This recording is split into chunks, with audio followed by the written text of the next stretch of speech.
Boa noite então mais uma vez, meus irmãos, minhas irmãs.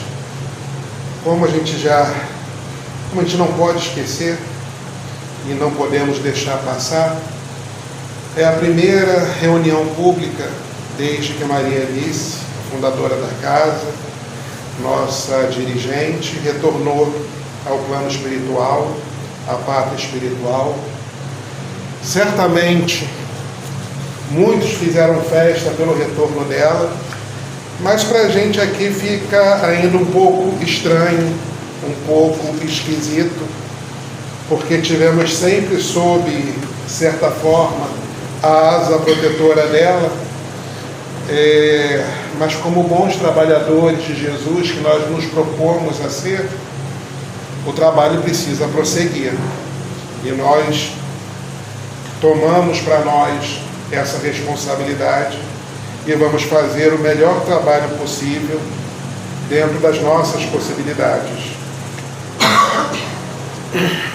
Se não me falha a memória, no dia 30 de março, eu comecei esse estudo sobre a missão de Jesus. Fazem 20 dias, mais ou menos, que a gente começou esse estudo, mas é engraçado como os acontecimentos que separam essas duas datas fazem parecer que tem mais tempo. Então, uma breve recapitulação da lembrança sobre a missão de Jesus. Primeiro nós falamos sobre o papel de Jesus na Gênese planetária. Depois nós falamos sobre a responsabilidade que Jesus assumiu, que nenhuma ovelha se perderá. Depois nós falamos sobre a preparação espiritual para a encarnação de Jesus. Com esse item 3, começou a segunda parte desse estudo, onde basicamente nós lemos uma passagem muito bela do livro Boa Nova, por Humberto de Campos, sobre uma conversa entre Maria e sua prima Isabel, sobre o quão diferente eram João Batista e Jesus. Como eu disse na ocasião, é um texto que eu gosto muito. Mas agora nós vamos entrar no item 4, a apresentação do Evangelho à humanidade. E eu gostaria de lembrar que a palavra evangelho, pelo que eu pude apurar, tem o significado de boa nova, boas notícias ou algo semelhante. Então Jesus veio até nós para nos apresentar boas notícias. Jesus entrega um código moral universal: amar a Deus sobre todas as coisas e ao próximo como a si mesmo. Simplicidade, mansidão, e democratiza o acesso à esperança. Jesus veio à Terra numa época em que, mais ainda do que hoje, os pobres, os desamparados, não alimentavam muitas esperanças. Eles não tinham muito o porquê ter esperança, porque as leis de até então privilegiavam com essa dádiva da esperança os mais abastados. Tanto que Jesus, quando trouxe o Evangelho, ele não procurou os grandes sábios do tempo, ele não procurou os senhores com muitos valores amoedados. Ele, ao contrário disso, procurou simples pescadores. Ele, ao contrário de tudo que ele poderia escolher para a vinda dele, seria posições de príncipes, para assumir posições na realeza, ele escolheu vir filhos de pessoas simples, de uma vila chamada Nazaré, onde um ditado popular da época dizia que de Nazaré não poderia vir nada de bom. Então ele escolheu aquela aldeia e aqueles pais humildes para a sua infância, dentre tudo que ele poderia escolher, para mostrar, principalmente, no seu exemplo de humildade, que o reino dos céus é acessível também para os pobres, para os humildes, para os que passam dificuldades. E fortalecendo essa ideia, mas não negando aos ricos também essa possibilidade, ele disse que um rico pode entrar no reino dos céus, mas é mais fácil um camelo passar pelo fundo de uma agulha. E vamos lembrar aí que camelo, nesse caso, não é o animal. Tá? Camelo era uma espécie de corda que se usava na época. Pelo que dizem, é uma corda utilizada no ambiente náutico, uma corda para ser utilizada em navio. Não sei o tamanho dela, não sei o tamanho da agulha, mas deve ser um bocado complicado. Em A Gênese, no capítulo 15, Kardec explica os chamados milagres como fenômenos psíquicos, destacando a superioridade moral e fluídica de Jesus. Seu ensino é lei viva, não espetáculo. Jesus fez diversos assim chamados milagres, que no sentido literal da palavra significa algo como uma derrocada da lei da física, como algo impossível de se fazer. Mas o Espiritismo explica que os milagres estão dentro das leis da física, simplesmente num ramo que nós estamos apenas começando a entender agora. Mas eu acho indispensável falar, quando nós falamos de milagre, a gente comentar sobre o caso da mulher com hemorragia. Eu gosto desse caso especificamente porque, que eu me lembre, todos os outros milagres feitos por Jesus envolviam a vontade direta do Mestre. Ele queria fazer aquela boa ação, ele queria ajudar. No caso da mulher que sangrava, Jesus, pelo que se relata, nem sabia que ela estava ali buscando o auxílio. A vontade dela, ao tocar no seu manto, nem ao tocar nele, ao tocar no seu manto, trouxe a cura para ela, para a gente ver como duas coisas são destacadas nessa situação. Primeiro, a superioridade energética de Jesus. Todo o magnetismo, toda a energia que cercava essa criatura sem igual no nosso planeta. E a outra coisa é que, como dissemos anteriormente, a esperança é para todos com a vida de Jesus. Mesmo a mulher não tendo conseguido falar diretamente com Jesus, a esperança dela de que Jesus a curasse conseguiu atingir a cura mesmo sem a vontade direta de Jesus. E aí eu preciso ressaltar que quando eu digo a vontade direta, eu entendo que Jesus deve ser 24 horas por dia, 7 dias por semana, querendo ajudar a todos. Então ele é uma porta aberta, ele está sempre de braços abertos para a gente. Então basta que nós, como a mulher com hemorragia, queiramos nos aproximar de Jesus. E não precisamos nem chegar ao ponto de tocá-lo.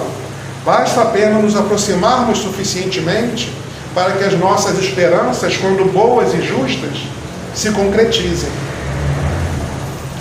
Em O Livro dos Espíritos, questão 625, que é a parte 3ª, capítulo 1, há a pergunta feita aos espíritos superiores: qual o tipo mais perfeito que Deus tem oferecido ao homem para lhe servir de modelo e guia? E a resposta dos espíritos superiores é Jesus.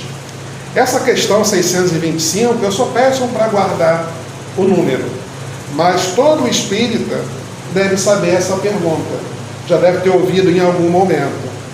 E a resposta é a mais fácil de se decorar, por assim dizer. Qual o tipo mais perfeito que Deus tem oferecido ao homem para lhe servir de modelo e guia? E a resposta é, pura e simplesmente, Jesus. Talvez, de certa forma, frustrado com a resposta tão curta que os espíritos deram, Kardec comenta em seguida: para o homem, Jesus constitui o tipo de perfeição moral a que a humanidade pode aspirar na Terra. Deus nos oferece como o mais perfeito modelo, e a doutrina que ensinou é a expressão mais pura da lei do Senhor, porque, sendo ele o mais puro de quantos têm aparecido na Terra, o Espírito Divino o animava. Isso tudo em referência a Jesus. Jesus é o nosso modelo, Jesus é o nosso guia, Jesus é o nosso amigo. Por isso que quando me perguntam qual é a minha religião, e realmente isso não acontece muito, tá? Eu me dou ao trabalho, por assim dizer, de responder: espírita cristão. Não existe outro tipo de espírita, mas no meu coração eu faço questão de dizer que eu sou cristão. Já me foi falado certa vez por um parente querido, mas que pela minha atitude, isso já tem bastante tempo, pela minha postura, pela minha atitude, ele falou: você parece até um cristão. Aí eu disse: mas eu sou cristão. No que ela falou: não, cristão assim, de ir na igreja evangélica. Eu falei: eles também são cristãos e eu também sou cristão. Então não é uma regra, não tem nenhuma fórmula, mas eu, em meu coração, gosto de colocar a palavra cristão após o espírita. Como eu disse, não que exista espírita não cristão. Continuando. A apresentação do Evangelho à humanidade por Jesus marcou um ponto decisivo na história espiritual do mundo. Em seus ensinamentos, como no Sermão da Montanha, Jesus revelou uma visão de vida baseada no amor, na humildade, na misericórdia e na justiça, expressa de forma especial nas bem-aventuranças, que apontam para valores eternos e universais. E aqui eu vou dar uma pausa para falar sobre esse universais, porque eu ouço isso desde pequeno nos centros espíritas, e há pouco tempo eu tive a curiosidade ou a lembrança de pesquisar se era real.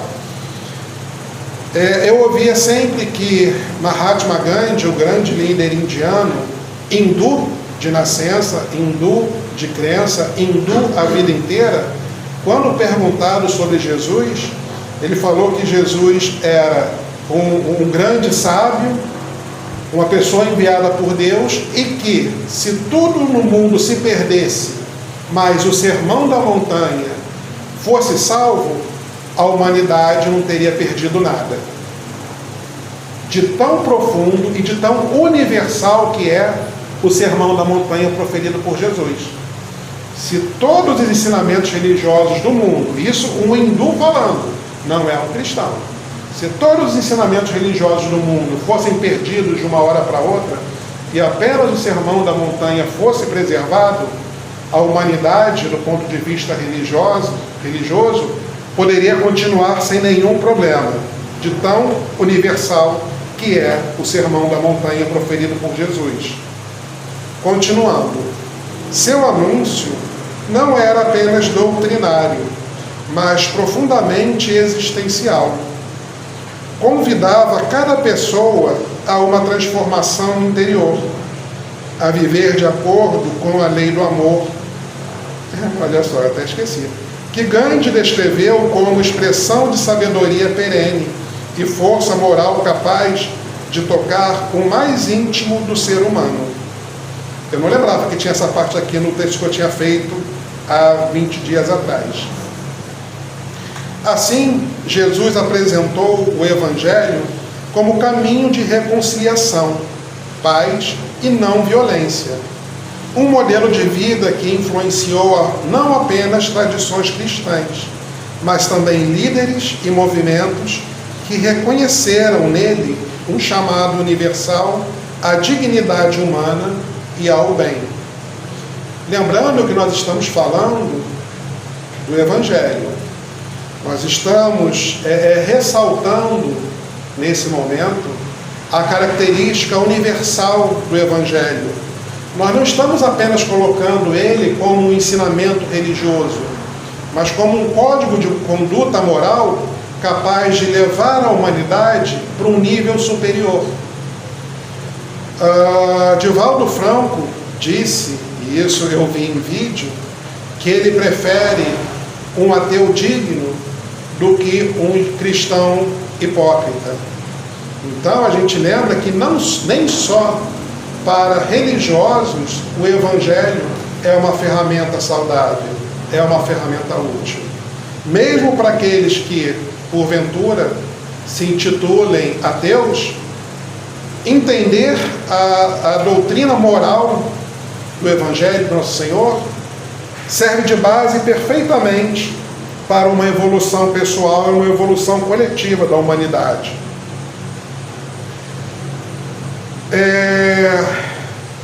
Eu gostaria de sugerir que cada um, de noite, quando fosse na hora de dormir, se possível, quando vai acalmando a sua mente de todas as dificuldades do dia a dia, que escolha uma das bem-aventuranças e pense no que eu posso aplicar essa bem-aventurança no dia de amanhã.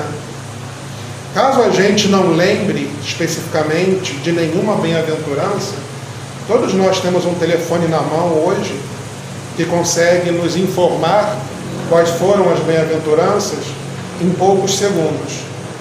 Então, essa sugestão que eu deixo, e claro, é nada além de uma sugestão, é porque a gente não pode esquecer que, como foi dito agora há pouco, o Evangelho não é só de caráter religioso, ele é uma conduta moral, e conduta moral precisa de aplicação prática. Precisamos colocar o Evangelho do Nosso Senhor no nosso dia a dia. Em Mateus capítulo 5, eu trouxe para a gente ler as bem-aventuranças. Mateus capítulo 5, versículo 1. E Jesus, vendo a multidão, subiu a um monte, e assentando-se, aproximaram-se dele os seus discípulos. E abrindo a sua boca, os ensinava, dizendo: Bem-aventurados os pobres em espírito, porque deles é o reino dos céus. Bem-aventurados os que choram, porque eles serão consolados. Bem-aventurados os mansos, porque eles herdarão a terra. Bem-aventurados os que têm fome e sede de justiça, porque eles serão fartos. Bem-aventurados os misericordiosos, porque eles alcançarão misericórdia. Bem-aventurados os limpos de coração, porque eles verão a Deus. Bem-aventurados os pacificadores, porque eles serão chamados filhos de Deus. Bem-aventurados os que sofrem perseguição por causa da justiça, porque deles é o reino dos céus. Bem-aventurados sois vós, quando vos injuriarem e perseguirem, e mentindo, disserem todo o mal contra vós por minha causa.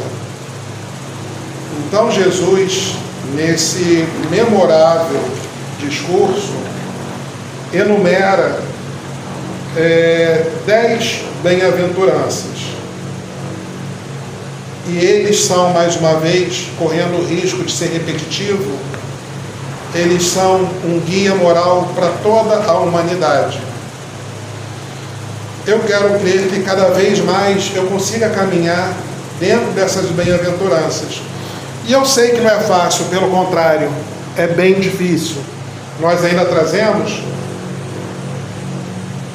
muitas imperfeições conosco, mas pelo simples fato de aqui estarmos nessa noite de segunda-feira, é um indicativo seguro de que estamos buscando nos melhorar, estamos buscando viver sob o Evangelho do nosso Senhor Jesus Cristo e com isso, consequentemente, nos aproximarmos de Deus, nosso Pai. O item 5. Séculos de construção moral. baseada no Evangelho. Esse é um item bastante grande. Eu vou tentar me adiantar nele sem muitos comentários, mas vamos ver se eu consigo. Isso é difícil. A mensagem do Cristo percorre os séculos, ora comprometida, ora deturpada, mas renovando consciências e sociedades. Ou seja, eu acho que é ingenuidade a gente achar que as palavras, vírgula por vírgula, de Jesus chegarão até nós nos dias de hoje.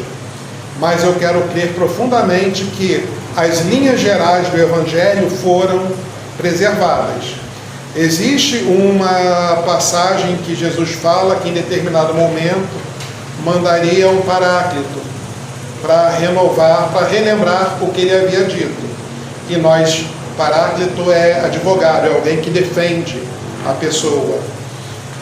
E nós acreditamos que esse que defende as palavras do Cristo é a doutrina espírita. Mas continuando, Emmanuel, no livro A Caminho da Luz, nos capítulos 14, 15, 23 e 25, descreve a edificação cristã, a evolução do cristianismo e os períodos de transição até as novas luzes do século XIX, mostrando como o Cristo está no comando da história, conduzindo a humanidade entre períodos de grandes avanços e períodos de menores avanços. Então, só recordando, esse livro A Caminho da Luz, ditado por Emmanuel, ele traça a historiografia da humanidade pela visão cristã. Ele começa lá nos primórdios da pré-história, mostrando como a espiritualidade já preparava a humanidade para a vinda de Jesus, para o advento do Evangelho, e vai evoluindo na história, passando pelas civilizações da Mesopotâmia, da China. E é um livro muito interessante para quem gosta de história. Então eu separei alguns pedaços que estão diretamente ligados ao cristianismo. Vamos falar rapidamente sobre os apóstolos.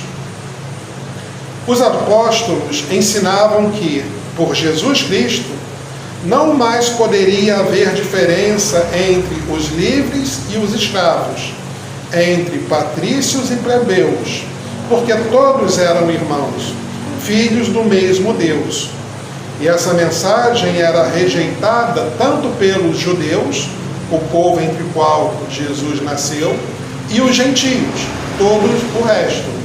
Nem em casa, nem fora de casa, essa ideia de igualdade universal, de irmandade universal, era aceita. Nem os judeus queriam ser irmãos dos não-judeus, nem os não-judeus queriam ser irmãos de ninguém, era cada um por si. Então, essa ideia de Jesus era algo extremamente revolucionário para a época. Falemos agora brevemente sobre Paulo de Tarso, nascido Saulo de Tarso, e após a conversão para o cristianismo, adotou o nome de Paulo. Todos os apóstolos do Mestre haviam saído do teatro humilde de seus gloriosos ensinamentos. Mas, se esses pescadores valorosos eram elevados espíritos em missão, precisamos considerar que eles estavam muito longe da situação de espiritualidade do nosso Mestre Jesus, sofrendo as influências do meio a que foram conduzidos. Tão logo se verificou o regresso do Cordeiro às regiões da luz, a comunidade cristã, de modo geral, começou a sofrer a influência do judaísmo, e quase todos os núcleos organizados da doutrina pretenderam guardar feição aristocrática, em face das novas igrejas e associações que se fundavam nos mais diversos pontos do mundo. Em outras palavras, até aqui, Emmanuel nos diz que, ao retorno de Jesus da parte espiritual, os apóstolos começaram a voltar às suas origens judaicas, pouco a pouco tentando adaptar o Evangelho à crença do povo judeu. E então, que Jesus resolve chamar o espírito luminoso e enérgico de Paulo de Tarso ao exercício de seu ministério. Essa deliberação foi um acontecimento dos mais significativos na história do cristianismo. As ações e as epístolas de Paulo tornam-se poderoso elemento de universalização da nova doutrina. De cidade em cidade, de igreja em igreja, o convertido de Damasco, Paulo, com o seu enorme prestígio, fala do Mestre, inflamando os corações. A princípio, estabelece-se entre ele e os demais apóstolos uma penosa situação de incompreensibilidade.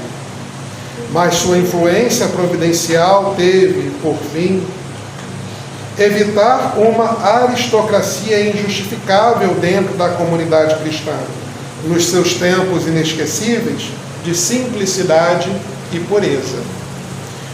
Ou seja, Jesus, ao perceber que os apóstolos queridos que ele deixou, não por maldade, não por qualquer sentimento menos nobre, mas pelas suas próprias características e pelo ambiente que viviam, estavam trazendo os ensinamentos do Cristo para serem moldados de acordo com o entendimento judeu, ele precisou dar uma renovada na situação, por assim dizer, e convocou o então Saulo de Tarso, que perseguia cristãos até então, deixou-lhe cego na entrada de Damasco e enviou Ananias para curar ele.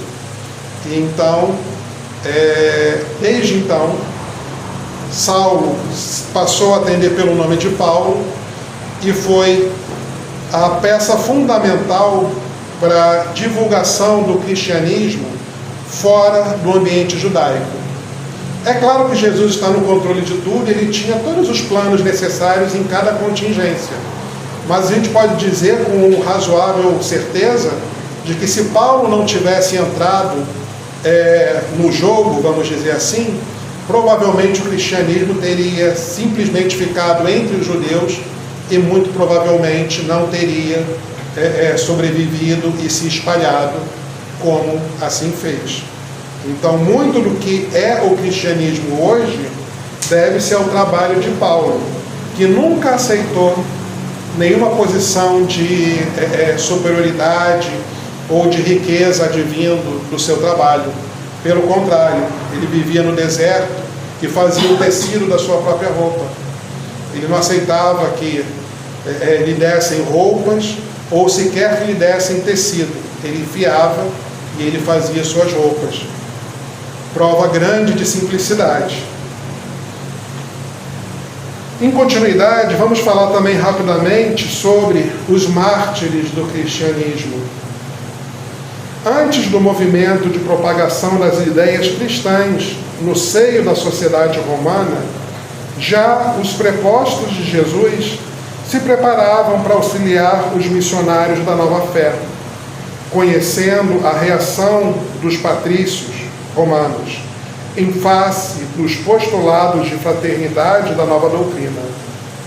As classes mais abastadas não podiam tolerar semelhantes princípios de igualdade, quais os que preconizavam as lições do Nazareno. Considerados como postulados de covardia moral, incompatíveis com a orgulhosa filosofia do Império. E é assim que vemos os cristãos sofrendo os martírios da primeira perseguição, iniciada no reinado de Nero, de tão dolorosas quanto terríveis lembranças. Então, na minha época de criança, era bem comum no SBT passar os filmes antigos que mostravam essas cenas. Eram duas coisas que passavam no SBT. Era o princípio do cristianismo e aqueles da mitologia grega, com aqueles efeitos especiais muito ruins. Então eu cresci vendo isso, eu me lembro muito bem das representações dos mártires do cristianismo, ou seja, os primeiros cristãos em Roma sendo entregues aos leões, sendo queimados vivos e etc. Aí eu me pergunto se eu teria tal coragem. E eu não vou responder para você qual a resposta que eu tenho. Peraí, você teria tal coragem de quê? De estar lá no meio da arena para ser De ser um dos mártires. Não sei, não. Tá, a gente estava lá. Talvez eu tivesse escondido. Vai saber. Tava todo mundo aqui. Teve outras figuras relevantes na história do cristianismo que eu gostaria de trazer para vocês um breve resumo, mas se eu tivesse umas 2 horas para ficar aqui tomando o tempo de vocês. Então eu não vou dizer as histórias deles, mas eu destaquei Constantino, que foi o primeiro imperador cristão de Roma. Ele, por influência de sua mãe, que se tornou cristã, ele transformou o cristianismo na religião oficial de Roma. Carlos Magno, que foi um rei francês, ou imperador, nesse momento eu não me lembro, mas também foi uma figura que defendeu de maneira muito aguda o cristianismo na época dele. O Papa Gregório VII e Francisco de Assis, que provavelmente é a figura mais popular entre nós hoje em dia. São figuras que, sem elas também, a história do cristianismo certamente teria sido diferente. E chegamos ao último item, que é o 6º. Isso é o último. O advento do Espiritismo como o Consolador prometido. Olha só, como a gente preparar um estudo para trazer para cá, a gente é o primeiro a estudar. Eu, antes de ler, eu comentei sobre as palavras gigantes acerca do Sermão da Montanha. E eu não lembrava que estava no texto, que eu mesmo preparei. Então quer dizer que eu aprendi enquanto eu preparava o texto. E agora o item 6, que eu não me lembrava, que é o advento do Espiritismo como o Consolador prometido, ou o Paráclito, que eu comentei há alguns minutos atrás. Eu também não me lembrava que estava aqui, mas eu aprendi enquanto estudava. Então vamos lá. O Espiritismo vem recordar e explicar o ensino do Cristo, consolando pela fé raciocinada e abrindo os olhos para as leis morais. Ou seja, nós espíritas entendemos que o Espiritismo não veio trazer necessariamente nada de novo, mas como nós já conversamos anteriormente, nós seres humanos certamente deturpamos tudo que é possível de acordo com a nossa necessidade. Então, o cristianismo, o evangelho, o ensinamento do nosso mestre foi muito distorcido no decorrer dos séculos, de acordo com os interesses dos poderosos da época. Chegava-se ao ponto de, na Idade Média, eu pessoalmente fiquei pensando como isso pode ser. Mas, e conversei com minha mãe, ela falou que até quando ela era pequena, isso ainda era assim, só se faziam textos religiosos em latim. E quem sabia ler latim? Só os padres. Só os padres. Então, ou seja, uma pessoa comum, eu, qualquer um de vocês aqui, pegaria um texto religioso e não poderia ler. Mas o Espiritismo trouxe o refrescar das ideias de Jesus, por assim dizer, porque no decorrer desses séculos, pequenas coisas podem ter sido alteradas. Eu tenho certeza que pela intervenção do nosso Mestre Jesus, o conceito geral foi preservado, mas às vezes os detalhes são importantes. Então o Espiritismo, como Consolador prometido, veio resgatar e relembrar o que Jesus disse na sua maior pureza,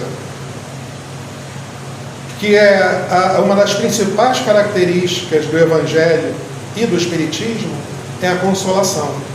É a certeza absoluta que a nossa amiga Maria Alice, que partiu em retorno para o plano espiritual, ou está descansando, se recuperando, ou já está aqui entre nós, muito provavelmente. Se fosse para dar um palpite, eu diria que ela já está por aqui. E isso é consolador. É saber que as pessoas que nós amamos não se vão para sempre e nem ficam esperando eternamente. Não, é só uma mudança de estágio que todos nós vamos passar e que todos nós já passamos em outras oportunidades. Então, para mim, aí é uma concepção, é um entendimento pessoal, o Espiritismo é tremendamente consolador.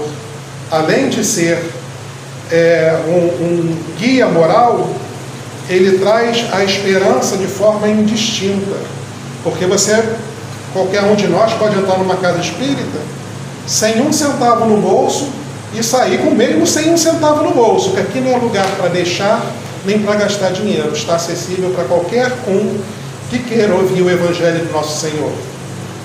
Então, em O Evangelho segundo o Espiritismo, no capítulo 6, o Cristo Consolador, item 1 e 2, é um tema que a gente ouve bastante.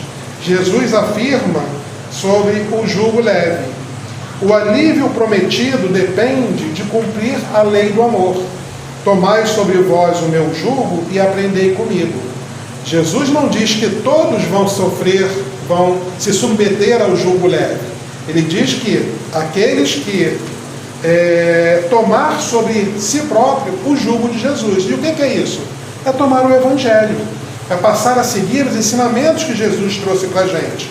Se nós fizermos isso de coração, o jugo que será feito sobre nós será leve.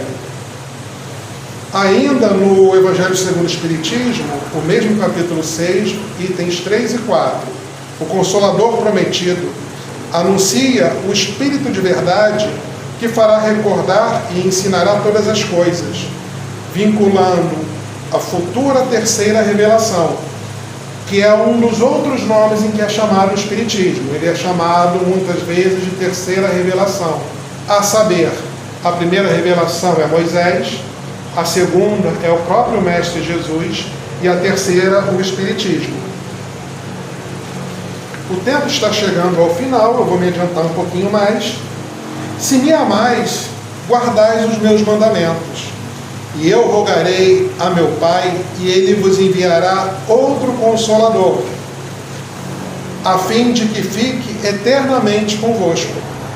O Espírito de verdade que o mundo não pode perceber, porque o não vê e absolutamente não o conhece. Mas quanto a vós, conhecê-lo-eis, porque ficará convosco e estará em vós.